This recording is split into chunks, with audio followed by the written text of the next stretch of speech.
Faites rayonner la foi sur le continent numérique. Ensemble, recueillons plus de 200 000 $ en 2012.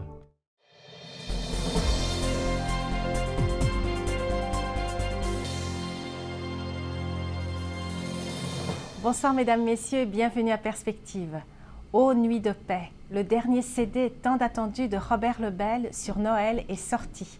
Après Pont-Brillant, Québec, Robert Lebel était en tournée avec le Petit Cœur de Vianney à Sherbrooke pour une soirée bénéfice au profit des prochaines JMJ de Rio au Brésil. Reportage de notre collègue Coy Vu.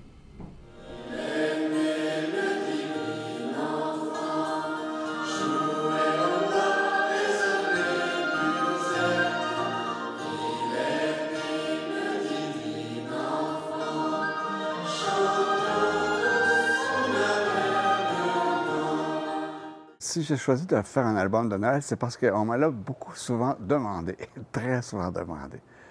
J'ai quelques chants isolés sur des albums qui touchent Noël, mais je n'avais pas un album sur Noël. Et puis voilà, cette année, je me suis dit, ben voilà, c'est le bon temps de faire ça. Quand même, ça fait un bout de temps qu'on en rêve. Et puis, on avait commencé à travailler là-dessus depuis 3 ans déjà. Ça fait que c'est, pour moi, tu sais, les évangiles de l'enfance, dans Saint-Luc et puis dans Saint-Matthieu aussi, les récits de la Nativité sont extrêmement beaux, puis sont très intéressants à développer, la thématique, puis de la retrouver à travers les chants traditionnels de nos Noëls connus de tout le monde, d'une part, mais aussi à travers des chansons que j'ai faites il y a quelques années déjà, et d'autres chansons que j'ai trouvées chez d'autres auteurs qui nous parle du thème de la paix particulièrement, parce que c'est un album dont le titre est « Aux nuits de paix ». C'est ce que je voulais célébrer particulièrement, c'est le don de la paix. Paix qu'on reçoit et paix qu'on demande, à laquelle on aspire tous. Mon nom, c'est Pedro Flores. Je suis péruvien d'origine, mais québécois d'adoption. J'ai participé l'année passée au JMJ à Madrid, avec un groupe extraordinaire. Moi, j'ai un groupe d'à peu près 27 jeunes qui va se rendre à Rio, au Brésil, au mois de juillet prochain. Alors, c'est sûr qu'il y a toute une campagne qu'on appelle de financement.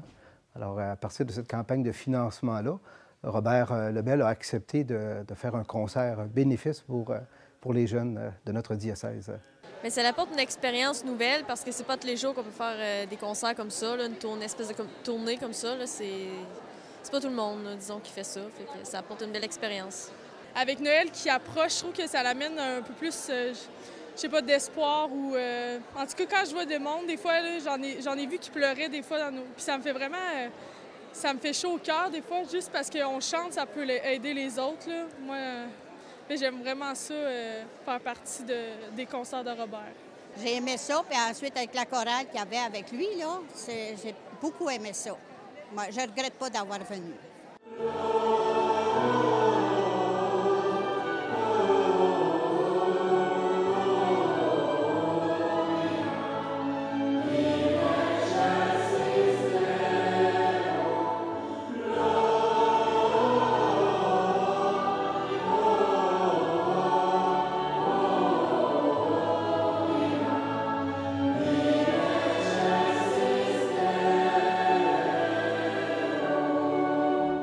La revue Signe de janvier-mars vient d'arriver, focus sur Sainte-Cathérie avec un article de sœur Marie-Laure Simon, amérindienne de la congrégation Notre-Dame. Elle explique que Marguerite Bourgeois a eu le souci de l'éducation des Amérindiennes. Elle témoigne de sa joie d'avoir pu être à Rome pour la canonisation.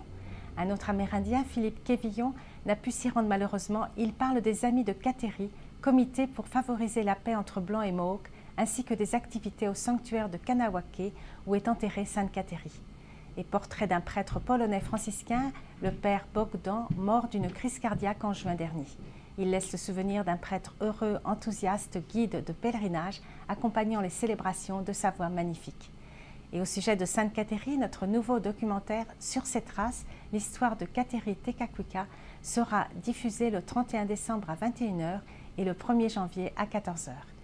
Ce soir, ne manquez pas la dernière session Yucat organisée par Mission Jeunesse du diocèse de Montréal, animée par Monseigneur Thomas Daoud, évêque auxiliaire de Montréal.